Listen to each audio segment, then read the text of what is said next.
My name is Adrian Codett. I'm good troublemaker, educator, one of the 5 co-hosts of Black on Black.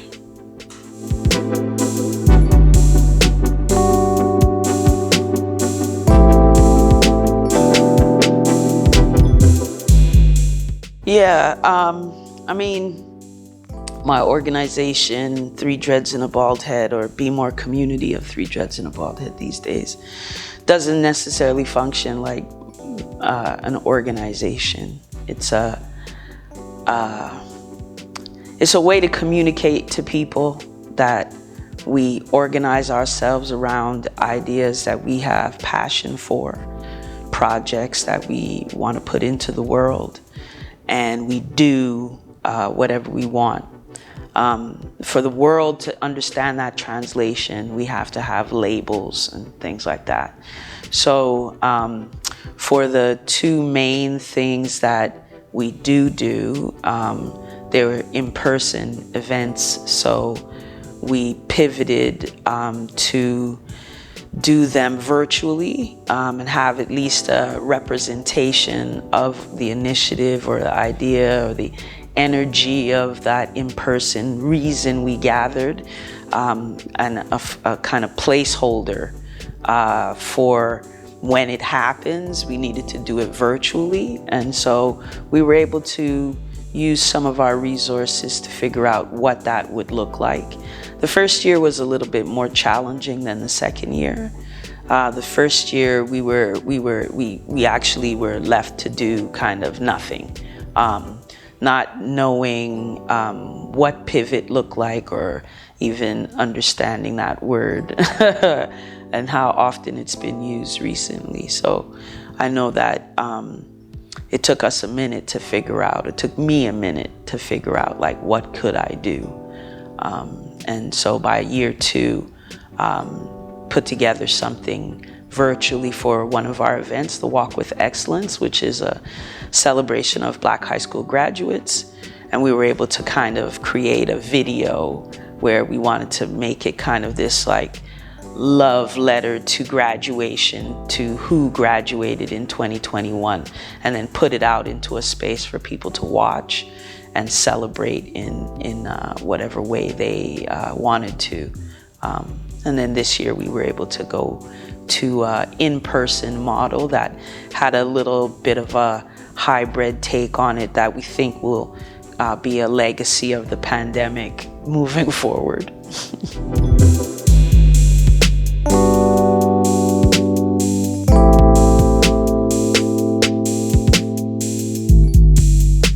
Oh, no, I'm not that kind of organization. And sorry, the answer to the question is incorrect. I did receive lots of support from the same place I always receive support from. Friends, family, community members who donate to what we do. Whenever I'm asked to do something that does get compensated, I ask folks to donate to either the Walk with Excellence or the Dr. Michelle Walker Scholarship Fund. But otherwise, I am the funding model.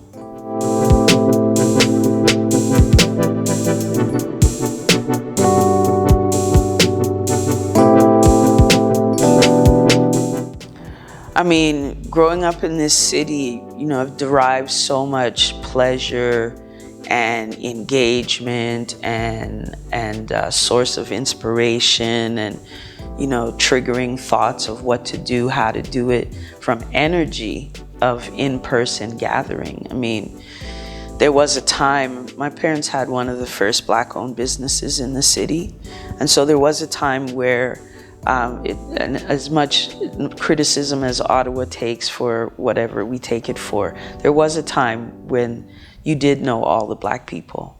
They were all from the same family and families, a group of families that hung out together. And we saw each other mostly on the weekends, rarely during the week, but during the weekends. And that weekend gathering was your culture and your cultural connection. It was your connection to all parts of the city, because it didn't matter where you lived. You were coming to this one central place to be together for this celebration, this event, this moment in time, this thing that somebody in the community created. I think that without that energy, we were, for a minute, we were a little lost as to how do we recreate it. We found some substitutes, and I did out the gate benefit from some of those innovative ideas of how to substitute that energy or get something similar, right? Like about to do this party on Zoom.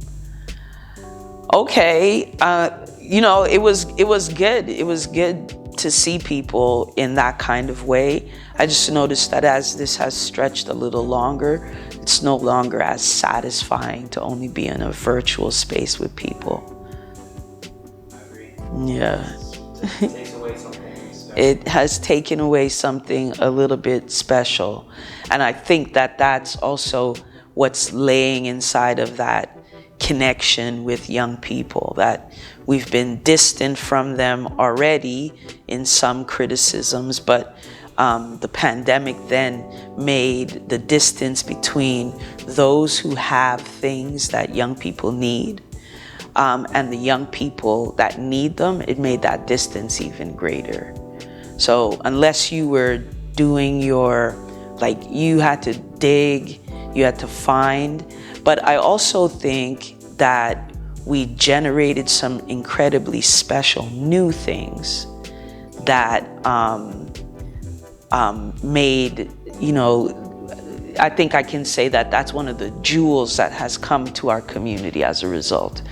So I know that a space where we're looking for something beyond just a hair salon or a grocery store. Now we have people who have identified that, I want my driveway done. I want a massage. I want a Black-owned gym. I want a Black-owned delivery service. I want an electrician who, all of these expanded ways that we hold Black businesses to be is now, I think, the collective work of the pandemic. People coming together, desperately looking, and then knowing that this is also taking place during a racial reckoning. So, you're trying to find safe ways to be in your space. I think about the video of the Black family who called a plumber and a dude in a big truck with a Confederate flag at the back shows up to do the work. And the husband, he's like, I'm not even going out there. And the wife just stood at the door. She's like, thank you. I mean, we're not interested in you coming into our home to do work. And I mean, the guy kind of looked at her like, I don't understand what could be the problem. And she's like, well, hell no, I'm not letting you come in here with your Confederate flag flying ass into my house to fix my toilet. It's not happening. Got it. That's an extreme example, but many people had those just very basic thoughts of, is it possible that there's a snow clearing company that's owned by a Black person? It's possible. And you found it. It's true. Is it possible that a Black guy is a plumber and he speaks French? Yeah, actually, it's not only possible, it's reality. And so I thought that was an incredible enhancement that was amplified during the pandemic.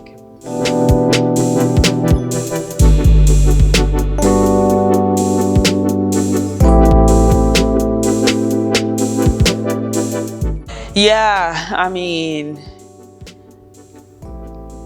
taking advantage of the outdoors. I think that's one of the things that we, especially in a country like Canada, where we're not maybe as fond of winter. But if you wanted to get over what normally happens in winter with people just being depressed, on a good winter, and now your winter is tagging into being isolated at home for extended periods of time, not contacting people, then Zoom is one way, but you could just get outside. So I watch Black people become unlikely hikers, unlikely bikers, unlikely to do what we claimed were all of these other things that weren't meant for us, apparently, to just enjoy our lives. And now folks are removing some of those barriers and saying, well, you know what? Race cannot be applied to this because it would already is a concept that doesn't make sense in the way we hold it at all. But now I'm applying it to where I can go and what I can do in order to enjoy my life. And that is like a horrible thing. So now that we have sort of pushed on that particular thing some more, then I'm just hopeful that folks will continue to push.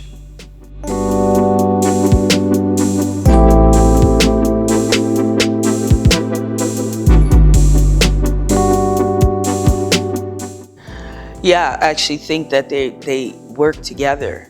Your organization, if it has no young people, if when you look around your organization and there are no teenagers or children or young adults present, then I think your organization's survival is at threat.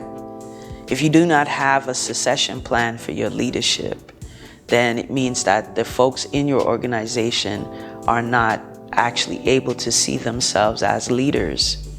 I think that then that creates, that kills your creative energy or your innovative spirit, because it's going to become a dominant culture kind of conversation within your organization.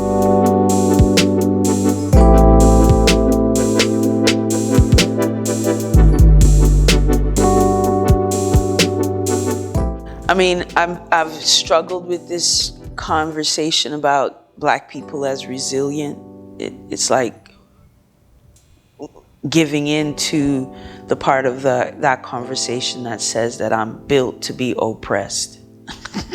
And I have to always find a way to get over it and get around it and still be successful. I actually think we're all of those things without any of it. Like, we're just like everyone else. We have folks who are excellent. We have folks that are mediocre. We have folks that are shit. It's just true. We're not special particularly for those things. And when we are given the same opportunity to compete as everyone else, you're right, you better watch your ass, you're in trouble. Might be why you made the rules the way you did, so we don't have to actually compete with us directly.